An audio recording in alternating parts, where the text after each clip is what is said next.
네, 하시모토 갑상선염에 대해서 알아보도록 하겠습니다. 자, 하시모토 갑상선염은 보통 우리가 갑상선 기능 저하증에서 대부분의 원인을 차지할 정도로 굉장히 많은 원인을 차지하고 있죠.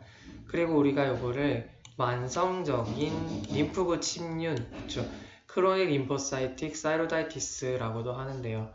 만성 림프구가 침륜하는 그런 갑상선염인데 이제 여기에 대해서 제가 좀 자세하게 설명을 드릴 거고요. 이런 이제 병리학적 이름도 반드시 알고 계셔야 됩니다. 그리고 이제 하시모토 갑상선염은 분명히 제가 갑상선 기능 저하증의 원인이라고 했는데 어라 이건 또 무슨 말일까? 갑상선 기능 저하증의 대부분의 원인인 하시모토 갑상선염이 대부분의 유분기관에서는 또 유사이로이디즘을 유지하게 된다는 것. 그러니까 유사이로이디즘이라는 거는 그냥 정상적인 기능을 한다라는 것으로 생각을 해주시면 되는데 약간 또 이해가 안 될 것 같죠. 그래서 여기에 대해서 다 설명을 드릴게요. 하지만 너무나도 다 중요한 사실들입니다. 자, 일단은 제가 이제 기전을 설명드릴 건데 우리 이제 면역 중에서도 자가 면역 기전에 대해서 조금 설명을 드릴까 해요. 자, 우리가 보통 우리 몸에 스스로, 그쵸? 우리 몸을 구성하고 있는 세포에 대해서는 관용이라는 게 있습니다. 토러런스라고 해서 내가 넌 봐줄게. 왜냐하면은 내 세포니까 하고 우리가 T세포도 그쵸? 처음에 태어나서 이제 훈련을 받게 돼요. T세포라고 하는 애가 태어나게 되면은 처음에는 이런 애들은 인식하도록 하렴. 이런 애들은 인식하면 안 된단다. 해서 그런 것들 훈련을 받게 됩니다.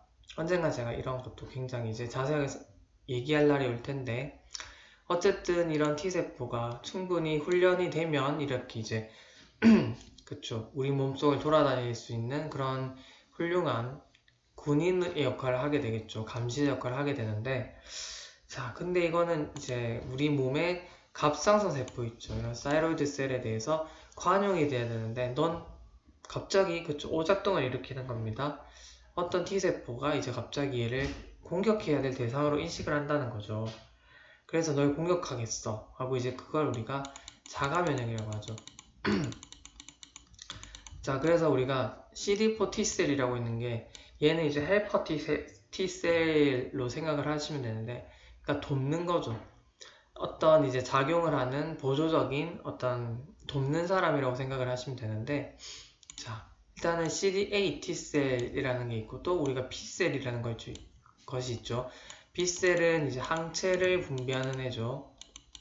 그리고 이제 CD8 T셀 같은 경우는 우리가 이제 활성화될 경우에는 직접 가서 종양을 공격하거나 먹어버리는 이런 일을 하게 되는 것이고 CD8은 다시 말해서 항체, 그쵸? 항체를 매개로 하는 반응을 일으키는 애들이고 얘는 직접 세포 독성을 일으키는 쪽이죠. 그래서 우리가 크게 면역을 이렇게 생각을 할 수 있는데 CD4 T셀 같은 경우는 이런 애들을 양면으로 돕습니다.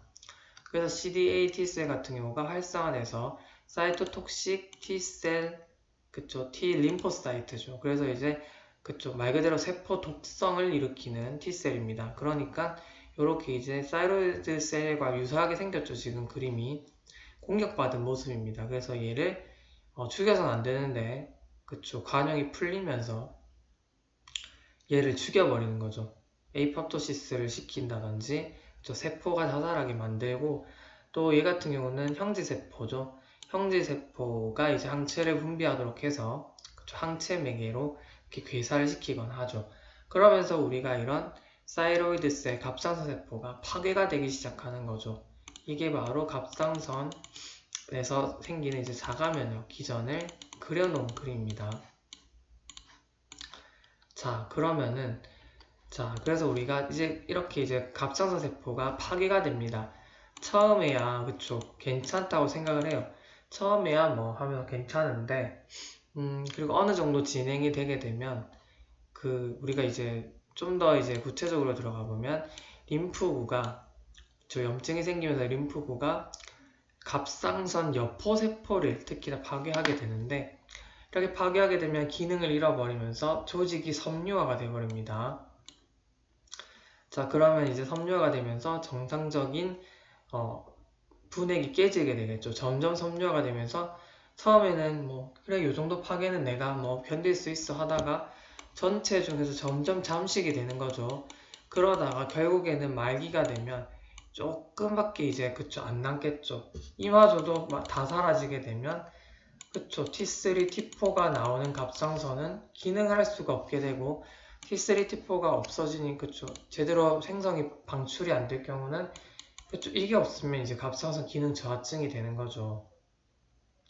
그래서 우리가 만성적으로 진행이 되죠. 만성적이기 때문에 대부분 갑상선이 전체적으로 다 파괴되기 전까지는 어느 정도 갑상선 기능을 유지하고 있는 유사이로이디즘을 유지하고 있는데 반해서 결과적으로 만성적이더라도 늦지만 결국에는 그쵸 파괴가 다 되겠죠. 그럴 경우 이제 진행해서 결과적으로 말기 때는 갑상선 기능 저하증이 생긴다는 겁니다. 그래서 유병기간의 대부분에서는 정상적인 사이로이드의 어떤 기능을 가지고 있다가도 결국에는 말기가 되면 다 파괴되기 때문에 그쵸 치료가 필요한 거죠. 아시겠죠? 무슨 말인지. 그래서 또 흥미로운 게 처음에는 이런 이제 그쵸 이뮨셀이 공격을 합니다. 그래서 처음에 막 이제 여포세포에서 파괴가 되다 보니까 T3, T4가 마구 방출이 되겠죠. 세포가 터지면서 그 안에 들어있던 T3, T4가 파괴가 되면서, 그러니까 막 이제 방출이 될 겁니다. 그러니까 일시적으로 갑상선 기능 저하증의 상태도 나타날 수 있다는 거죠. 그러니까 참 다양한 거죠. 그러니까 조직이 얼마나 파괴되느냐에 따라서, 시기에 따라서, 그쵸.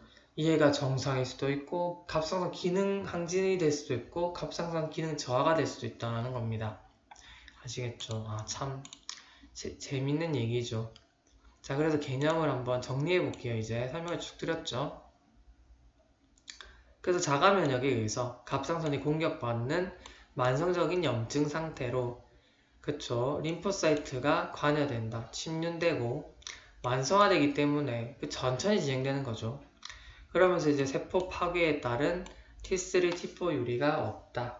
그러니까 결국에는 처음에는 T3, T4가 막 방출되는 시기도 있죠. 그러나 이제 말기가 되면은 세포가 다 파괴가 됐을 경우에는 기능이 없다. 그리고 보통 우리가 자가 면역은 여성에게 좀 많이 나타나요. 약간 이제 중년 여성에게 많이 나타나게 되고, 그리고 이제 고이터라고 하는 갑상선 종이 있죠.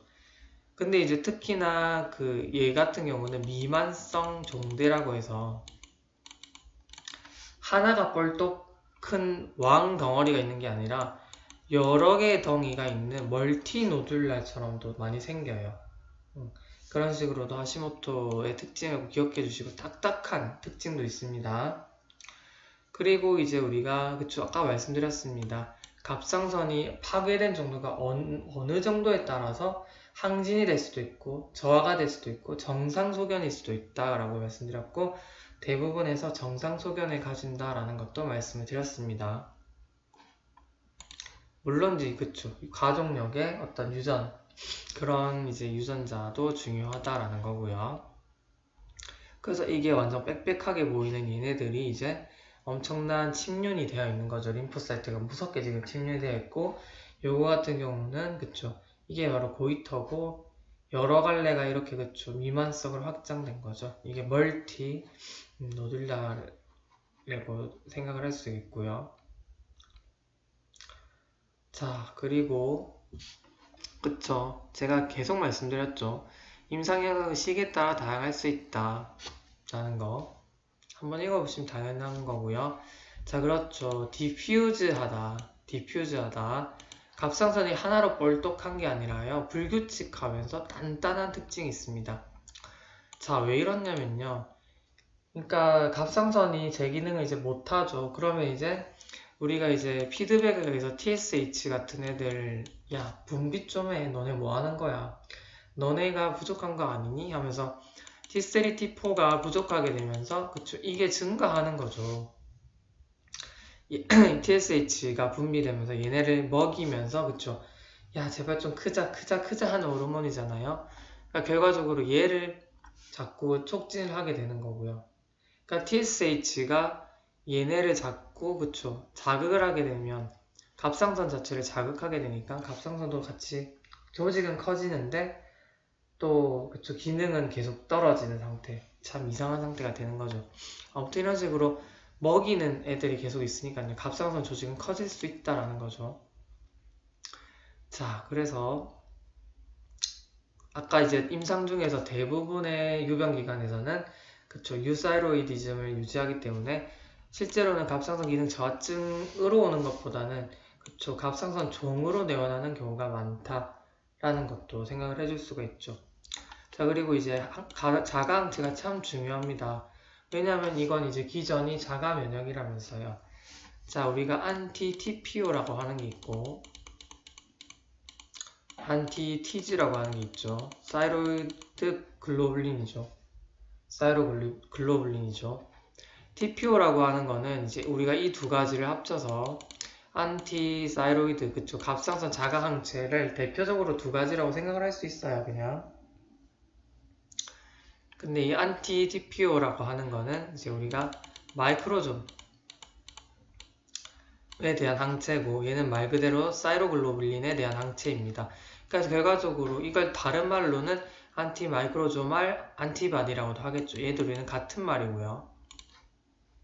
안티사이로글로불린 이렇게 두 가지가 있다는 것 정도는 알고 계셔야 되고요.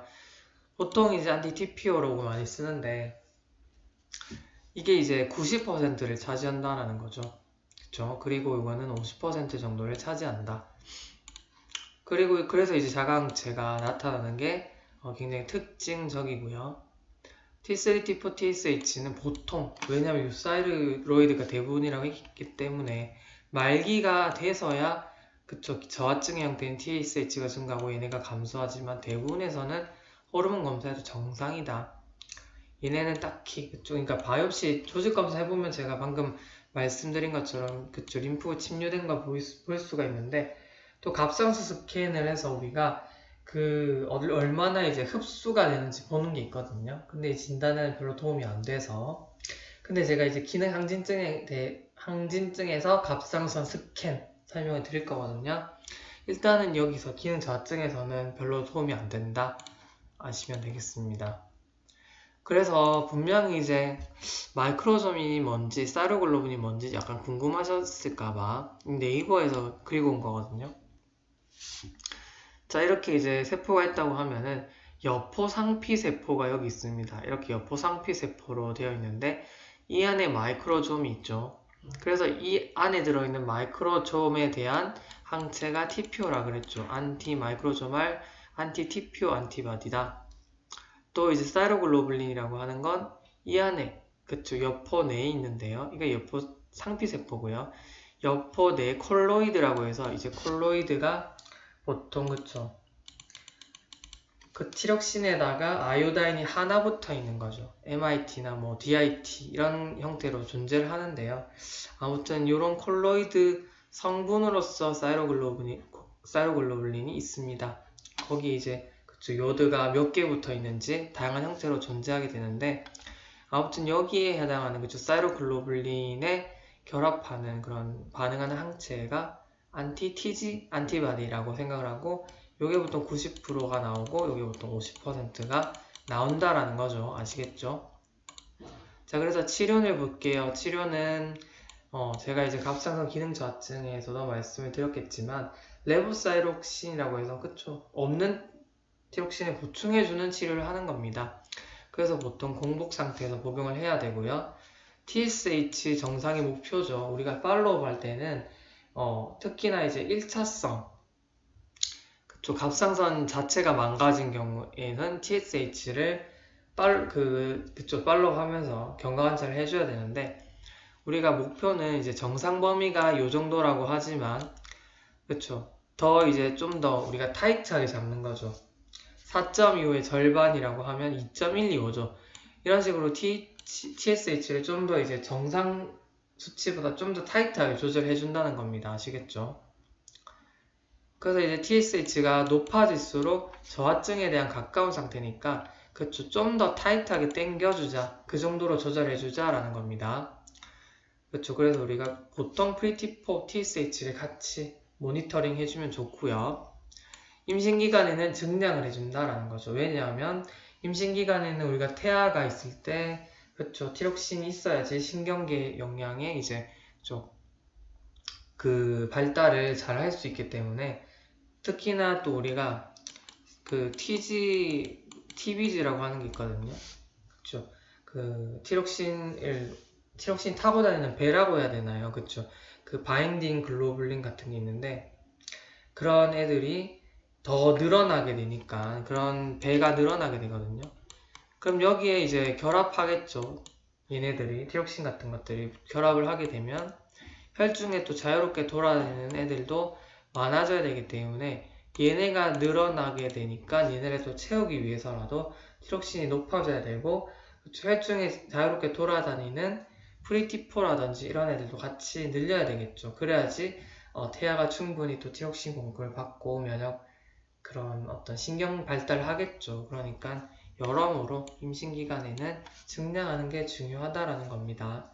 아시겠죠?